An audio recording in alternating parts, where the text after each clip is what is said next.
ನಾವು ಮಾಡೋ ಕೆಲಸದಲ್ಲಿ ಕಾನ್ಫಿಡೆನ್ಸ್ ಇಟ್ಕೊಂಡು ಕೆಲಸ ಮಾಡಿದರೆ ನಮ್ಮ ಕೆಲಸ ಸಕ್ಸಸ್ ಆಗುತ್ತೆ.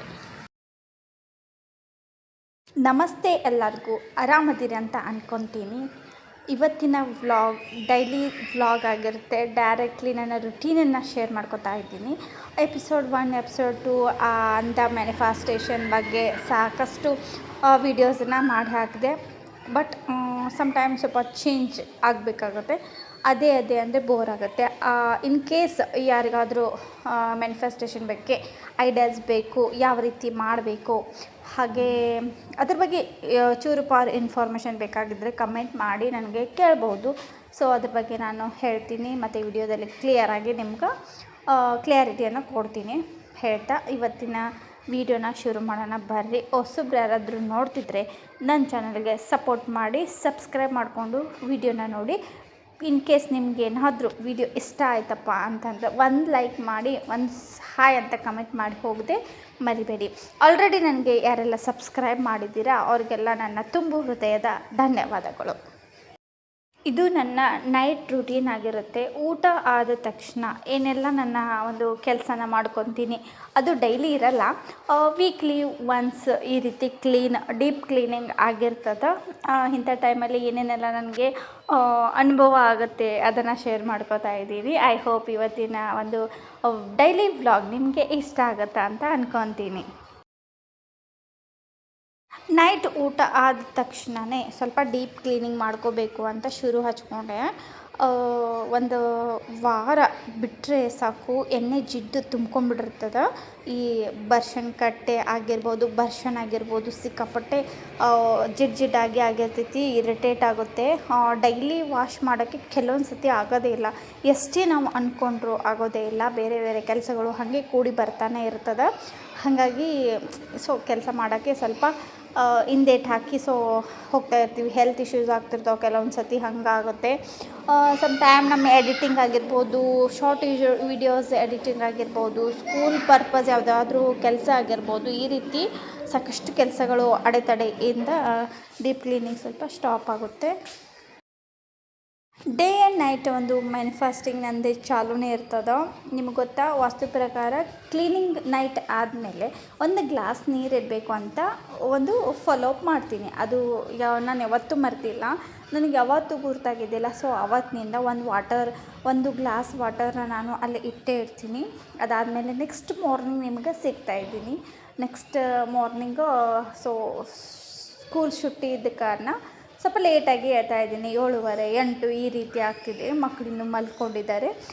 ಹೊರಗಡೆ ಎಲ್ಲ ನೀರು ಗೊಜ್ಜೋದಾಗಿರ್ಬೋದು, ಕ್ಲೀನಿಂಗು, ರಂಗೋಲೆ ಅದನ್ನೆಲ್ಲ ಮಾಡ್ಕೋಬೇಕು. ಹಾಗೆ ಅದ್ರ ಜೊತೆಗೇ ನಾನು ಮ್ಯಾನಿಫೆಸ್ಟಿಂಗ್ ನನ್ನ ಒಂದು ಮ್ಯಾಜಿಕಲ್ ವಾಟರ್ನ ಕುಡಿಯೋದಾಗಿರ್ಬೋದು ಎಲ್ಲ ನೋಡ್ಕೋತೀನಿ. ಪೇಪರ್ ಬಿದ್ದಿತ್ತು, ಹಾಗೆ ಪೇಪರ್ ಕೂಡ ಎತ್ತಾಕೊಂಡು ಇಟ್ಕೊಂಡೆ. ಆದಷ್ಟು ಕ್ಲೀನಾಗಿ ಇರುತ್ತೆ. ಒಂಚೂರು ಪಾರು ಕ್ಲೀನ್ ಮಾಡ್ಕೊಳ್ಳೋದು ಅಷ್ಟೇ. ನನ್ನ ಜೊತೆನೇ ಕೆಲವೊಮ್ಮೆ ನನ್ನ ದೊಡ್ಡ ಮಗ ಕೂಡ ಎದ್ಬಿಡ್ತಾನೆ. ಚಿಕ್ಕವನು ಸಿಕ್ಕಾಪಟ್ಟೆ ಲೇಟಾಗಿ ಹೇಳ್ತಾನೆ. ದೊಡ್ಡ ಮಗ ಪರವಾಗಿಲ್ಲ, ಜಲ್ದಿನೇ ಎದ್ದು ಕುಂದಿರ್ತಾನೆ. ಸಣ್ಣ ಮಗ ಹೇಳೋದೇ ಇಲ್ಲ, ಕರೆಕ್ಟ್ ಸ್ಕೂಲ್ ಟೈಮಿಗೆ ಎದ್ದು ಹೋಗೋದು. ಬಟ್ ಸದ್ಯಕ್ಕೀಗ ಸ್ಕೂಲ್ ಅವನದು ಕೂಡ ಸೂಟಿ ಆಗೈತಿ.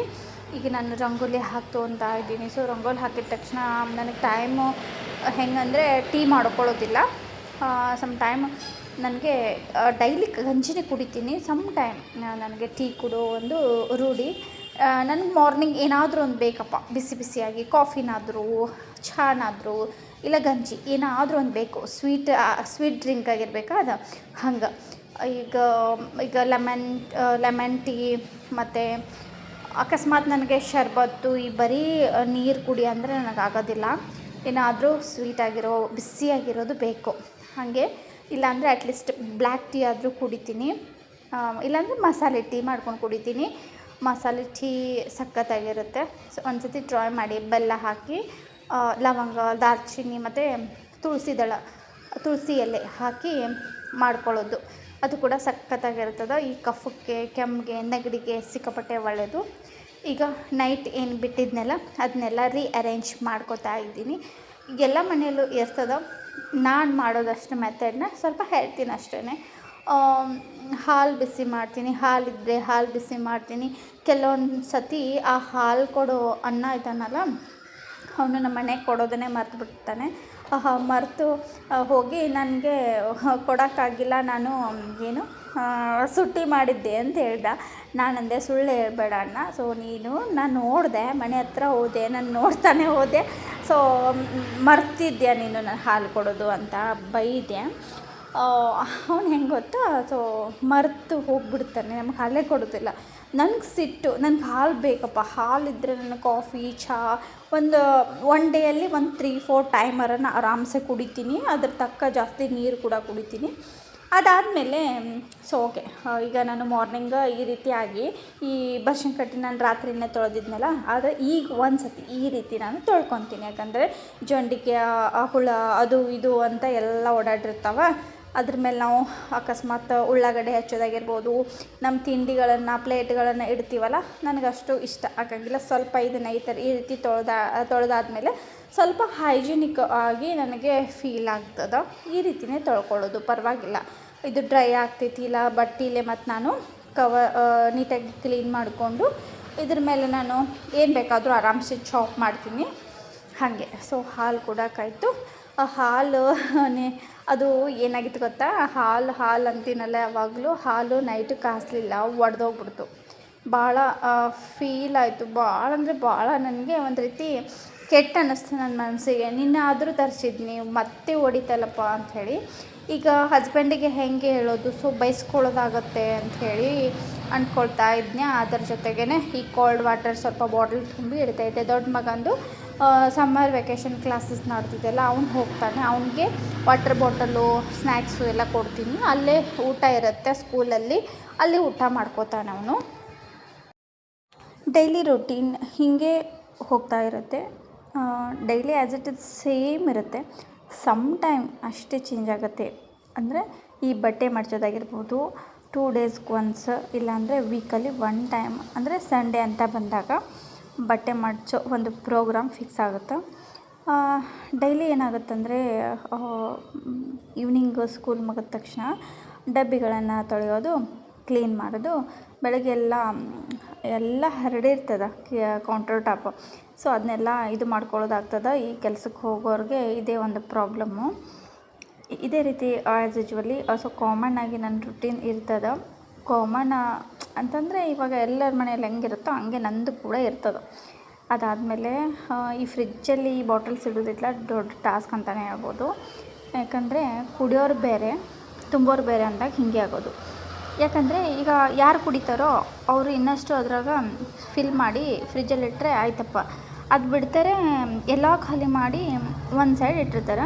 ಅದಾದಮೇಲೆ ನಾನು ಬಂದು ಎಲ್ಲ ಕೆಲಸ ಮುಗಿಸ್ಕೊಂಡು ಉಶ್ಶೋ ಅನ್ಕೊಂತ ಯಪ್ಪ ಬಾಟ್ಲಿ ತುಂಬಿಡ್ಬೇಕಲ್ಲಪ್ಪ, ಇಲ್ಲ ಅಂದರೆ ಒದರಾಡ್ತಾರೆ. ಸೊ ಗಂಡು ಮಕ್ಕಳು ಸಿಟ್ಟು ಗೊತ್ತೇ ಇರುತ್ತೆ.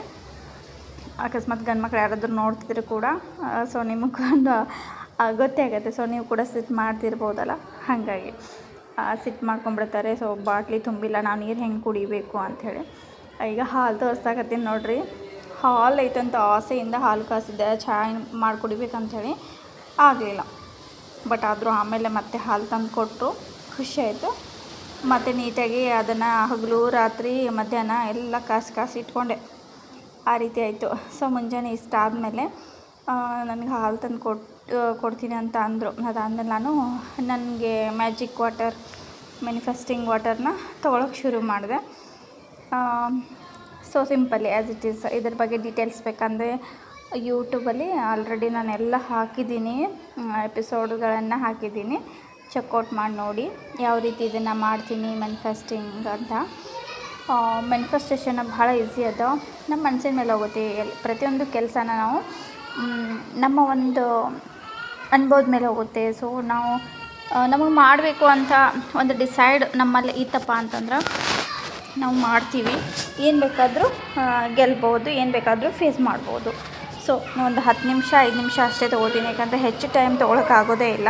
ಯಾಕಂತಂದರೆ ಈಗ ಕೆಲಸಗಳನ್ನ ನೋಡಿ ನನಗೆ ಭಾಳ ತನಕ ಕೊಡೋದು ಆಗೋಲ್ಲ, ಅಷ್ಟು ನನಗೆ ಚಟಪಡಿಸ್ತಾ ಇರ್ತೀನಿ, ಯಾವಾಗ ಕೆಲಸ ಮುಗಿತೈತಿ, ಯಾವಾಗ ಇದು ಮಾಡಲಿ ಅಂಥೇಳಿ. ಬಟ್ ಆ್ಯಕ್ಚುಲಿ ಹೇಳ್ಬೇಕಂದ್ರೆ ಒಂದು 10-15 ನಿಮಿಷ ಆರಾಮ್ಸೆ ಧ್ಯಾನದಲ್ಲಿ ಕೂತ್ಕೊಂಡ್ಬಿಡ್ಬೇಕು. ಆ 15 ನಿಮಿಷ ಹಾಳಾಗೋಗುತ್ತಲ್ಲಪ್ಪ ಅಂಥೇಳಿ ಒಂದು 5 ನಿಮಿಷ 10 ನಿಮಿಷ ಅಷ್ಟೇ ಕೂತ್ಕೋತೀನಿ. ಓಕೆ, ಟೋಟಲಿ ಯೂನಿವರ್ಸಿಗೆ ಒಂದು ಥ್ಯಾಂಕ್ಸ್ ಹೇಳಿ, ವಾಟರ್ಗೂ ಥ್ಯಾಂಕ್ಸ್ ಹೇಳಿ ಎದ್ದು ಮತ್ತೆ ನನ್ನ ಒಂದು ರೂಟೀನ್ ಹತ್ತ ಸಾಕ್ತೀನಿ. ಮಾರ್ನಿಂಗ್ ಏನು ನಾಷ್ಟ ಐತಿ ಏನೇ ಇತ್ತು ಅಂತ ಹಾಲು, ನಾ ಹೇಳಿದ್ನಲ್ಲ ಹಾಲು ತಂದು ಕೊಡ್ತಾರೆ ಅಂತ, ಹಾಲು ತಂದು ಕೊಟ್ಟಿದ್ರು, ಅದನ್ನ ಈಗ ಕಾಸ್ಕೊತೀನಿ. ಇದು ರಜೆ ದಿನಗಳಲ್ಲಿ ವೀಡಿಯೋನ ಶೂಟ್ ಮಾಡ್ಕೊಂಡಿರೋದು, ಬಟ್ ಎಡಿಟ್ ಮಾಡಲಿಕ್ಕೆ ಟೈಮ್ ಸಿಗದ ಕಾರಣ ಸ್ವಲ್ಪ ಲೇಟಾಗಿ ಹಾಕ್ತಿದ್ದೀನಿ. ಆ ಟೈಮಲ್ಲಿ ನಾನು ನನ್ನ ಹಾಲಿಡೇಸ್ ಇದ್ವಲ್ಲ, ಸೊ ಅದನ್ನು ಎಂಜಾಯ್ ಮಾಡ್ತಾ ಪ್ರತಿಯೊಂದು ವೀಡಿಯೋಸ್ಗಳಿಗೆ ಹಾಕ್ಲಿಕ್ಕೆ ನನಗೆ ಹೆಲ್ಪ್ ಆಯಿತು. ಹಾಗಾಗಿ ಆರಾಮ್ಸೆ ಹಾಲು ಕಾಸಿ ಚಹಾ ಕುಡ್ಕೊಂಡು ಮಾರ್ನಿಂಗ್ ನಾಷ್ಟ ಮಾಡಿಕೊಂಡೆ. ಕೆಲವೊಂದು ಸತಿ ಇವರು ಹೊರಗಡೆ ತಿಂತಾರೆ, ಇಲ್ಲಾಂದರೆ ಹೇಳಿದ್ನಲ್ಲ, ಸೊ ಸ್ಕೂಲ್ ಕ್ಯಾಂಟೀನಲ್ಲಿ ನಾಷ್ಟ ಮಾಡ್ಕೊತಾರೆ. ಈಗ ನಾನು ಹಾಲು ಕಸಕ್ಕಿಟ್ಟೆ, ಸೊ ನಿಮ್ಗೆ ಖುಷಿಯಾಗಿ ನಿಮ್ಮ ಕೂಡ ಶೇರ್ ಮಾಡ್ಕೋತಾ ಇದ್ದೀನಿ ಅಷ್ಟೇ. ಹಾಲು ಕಸಕ್ಕಿಟ್ಟೆ ಅಂತೂ ಇಂತು ಅಂಥೇಳಿ. ಸರಿ, ಈಗ ಹಾಲು ಕಸಕ್ಕೆ ಇಟ್ಟೆ ಎಲ್ಲ ಆಯಿತು, ಮತ್ತು ಬ್ಯಾಕ್ ಟು ಬ್ಯಾಕ್ ಹಾಗೆ ಅಡುಗೆ ಮಾಡಿ ಮುಗಿಸಿದ್ರೆ ಆಯಿತು. ಬಿಸಿಲು ಜಾಸ್ತಿ ಆದರೆ ಈ ಗ್ಯಾಸ್ ಮುಂದೆ ನಿಂದ್ರಕ್ಕಾಗಲ್ಲ, ಅಷ್ಟೊಂದು ಸೆಕೆ ಆಗಿಬಿಡ್ತದೆ. ಹಾಗಾಗಿ ಸೊ ಫಟಾಫಟ್ ಅಂತ ಅಡುಗೆ ಕೂಡ ಮುಗಿಸ್ಕೊಂಡ್ಬಿಡ್ತೀನಿ. ಆ್ಯಸ್ ಯೂಶ್ವಲಿ ನನಗೆಲ್ಲ ಅಡುಗೆ ಬರುತ್ತೆ ಫ್ರೆಂಡ್ಸ್, ಎಲ್ಲ ಅಡುಗೆ ಬರುತ್ತೆ. ಬಟ್ ಹೋಳಿಗೆ ಮತ್ತು ರೊಟ್ಟೆ ಬಿಟ್ಟು ಪ್ರತಿಯೊಂದು ಅಡುಗೆನ ನಾನು ಮಾಡ್ಕೊತೀನಿ. ಈ ಸ್ನ್ಯಾಕ್ಸು ಅಂದರೆ ಗೋಬಿ ಮಂಚೂರಿ, ಫಿಂಗರ್ ಚಿಪ್ಸ್, ಪಾನಿಪುರಿ, ಮತ್ತೇನು ಪಾವ್ ಬಜ್ಜಿ, ಇದೆಲ್ಲ ಮಾಡೋಕ್ಕೆ ಬರುತ್ತೆ. ಬಟ್ ಅಡುಗೆ ಅಲ್ಲಿ ಈಚೆ ರೊಟ್ಟಿಯ ಮಾತ್ರ ಬರೋಲ್ಲ, ಪಾನಿಚ ಬರೋಲ್ಲ. ಪ್ರಯತ್ನ ಪಟ್ಟಿದ್ದೀನಿ ಸಾಕಷ್ಟು ಸತಿ. ಈ ಹಾಳಿನ ಸುತ್ತಿ ಲಟ್ಟಿಸ್ತಾರಲ್ಲ, ಅದನ್ನು ಕೂಡ ಪ್ರಾಕ್ಟೀಸ್ ಮಾಡಿದೆ. ಬಟ್ ಎಲ್ಲೋ ಒಂದು ಕಡೆ ಅನ್ನಿಸ್ತು, ಆ್ಯಕ್ಚುಲಿ ನಾವು ರೊಟ್ಟಿನೇ ತಿನ್ನಲ್ಲ. ನಾನು, ನನ್ನ ಹಸ್ಬೆಂಡು, ನನ್ನಿಬ್ಬರು ಮಕ್ಕಳು ತಿನ್ನೋದೇ ಇಲ್ಲ. ಯಾಕಿಷ್ಟು ಸರ್ಕಸ್ ಮಾಡಿ ಕಲಿಬೇಕಪ್ಪ ಅಂತ ಅನ್ನಿಸ್ತು. ಸೊ ಹಂಗೆ ಬಿಟ್ಬಿಟ್ಟೆ. ಬೇಡ ಬಿಡು, ಇದು ಕಲಿಯೋದಾಗಲ್ಲ ನನಗೆ, ಅದು ಆ್ಯಕ್ಚುಲಿ ಬರ್ತಾನೆ ಇಲ್ಲ. ಎಷ್ಟು ಸರ್ಕಸ್ ಮಾಡಿದರು. ಹಾಗೆ ರೊಟ್ಟಿ ಬಡಿಬೇಕಲ್ಲ, ಸೊ ಅದು ಬಡಿಯುವಾಗ ಕೂಡ ನನಗೆ ಕೈ ಪೇನ್ ಆಗೋದು. ಆ ರೀತಿ ನನಗದು ಅಂದರೆ ನನಗೆ ಸೂಟ್ ಆಗಲಿಲ್ಲ ಅಷ್ಟೇ, ಆ ಕೆಲಸ ಒಂದು ಸೂಟ್ ಆಗಲಿಲ್ಲ. ಮತ್ತು ಆಗಾಗ ಈ ಬಟ್ಟೆ ತೊಳೆಯೋದಾಗಿರ್ಬೋದು, ಜಾಸ್ತಿ ಹಿಂಡಲಿಕ್ಕೆ ಕೂಡ ನನಗೆ ಸೂಟ್ ಆಗೋಲ್ಲ, ಸ್ವಲ್ಪ ಕೈ ಪೇನ್ ಆಗುತ್ತೆ ನನಗೆ. ಸೊ ಮೊದಲಿಂದ ಕೂಡ ನಾನು ಸ್ವಲ್ಪ ಸೆನ್ಸಿಟಿವ್. ಹಾಗಾಗಿ ನಾನು ತವ್ರ ಮನೆಯಲ್ಲಿ ಕೂಡ ನಾನು ಜಾಸ್ತಿ ಕೆಲಸ ಮಾಡಿದವಳೆ ಅಲ್ಲ, ಗಂಡನ ಮನೆಯಲ್ಲೇ ಬಂದು ಎಲ್ಲ ಕೆಲಸನ ಕಲಿತದ್ದುಂಟು. ಸೊ ಇದನ್ನು ಒಂದು ಸ್ಟೋರಿಯಾಗಿ ನೆಕ್ಸ್ಟ್ ಮತ್ತೆ ವೀಡಿಯೋದಲ್ಲಿ ಡಿಟೇಲಾಗಿ ಹೇಳ್ತೀನಿ, ಏನಂತ ನನ್ನ ಒಂದು ಜರ್ನಿ ಹೆಂಗೆ ಎಲ್ಲ ಮ್ಯಾರೇಜ್ ಲೈಫ್ ಆಗಿರ್ಬೋದು, ಆ ರೀತಿ ಒಂಚೂರು ಬಾರು ಹೇಳ್ಕೊತೀನಿ. ಓಕೆ, ಫಟಾಫಟ್ ಅಂತ ಹಿಟ್ಟು ಕೂಡ ನಾದ್ಕೊಂಡೆ, ಆಮೇಲೆ ಅಡುಗೆ ಕೂಡ ಮಾಡಿಕೊಂಡೆ. 2 ಥರ ಪಲ್ಯ, ಅನ್ನ, ಸಾರು, ಚಪಾತಿ, ಏನು ಬೇಕಾದ ಸೈಡಿಗೆ ಸ್ನ್ಯಾಕ್ಸು ಮಾಡಿಕೊಡ್ತೀನಿ. ಆದರೆ ಈ ಹೋಳಿಗೆ ಆಗಿರ್ಬೋದು, ರೊಟ್ಟಿ ಆಗಿರ್ಬೋದು ಬರೋಲ್ಲ ಫ್ರೆಂಡ್ಸ್. ಐ ಹೋಪ್ ಇವತ್ತಿನ ಒಂದು ವಿಡಿಯೋ ಇದಾಗಿತ್ತು. ನಿಮಗೆಲ್ಲ ಇಷ್ಟ ಆಗಿದೆ ಅನ್ಕೋತೀನಿ. ಇಷ್ಟ ಆಗಿದ್ದರೆ ಸಬ್ಸ್ಕ್ರೈಬ್ ಮಾಡಿ, ಇಷ್ಟ ಆಗಲಿಲ್ಲ ಅಂದರೆ ಪರವಾಗಿಲ್ಲ, ಸ್ಕಿಪ್ ಮಾಡಿ ಹೋಗ್ಬೋದು. Thank you for watching. And next ವಿಡಿಯೋದಲ್ಲಿ ಸಿಗ್ತೀನಿ, ಯಾವುದಾದ್ರೂ ಒಂದು ಒಳ್ಳೆ ಕಂಟೆಂಟನ್ನ ಹೇಳ್ಕೊತೀನಿ. ಹಾಗೆ ಮ್ಯಾನಿಫೆಸ್ಟೇಷನ್ ಬಗ್ಗೆ ಡೀಟೇಲಾಗಿ ಹೇಳಿದೆ, ಅದ್ರ ಬಗ್ಗೆ ಜಾಸ್ತಿ ಏನು ಹೇಳೋದಿಲ್ಲ. ಯಾರಾದರೂ ಇಂಟ್ರೆಸ್ಟ್ ಇದ್ದು ಕಮೆಂಟ್ ಮಾಡಿದರೆ ಮಾತ್ರ ವೀಡಿಯೋಸ್ ಮಾಡಿ ಹಾಕ್ತೀನಿ. ದಿಸ್ ಈಸ್ ಮೈ ಪರ್ಸ್ನಲ್, ಓಕೆನಾ, ನನ್ನ ಪರ್ಸ್ನಲ್ ಲೈಫಲ್ಲಿ ಆಗಿದ್ದು ಅನುಭವನ ಶೇರ್ ಮಾಡ್ಕೊಂಡ್ವಿ ಅಷ್ಟೇ. Thank you for watching. Bye.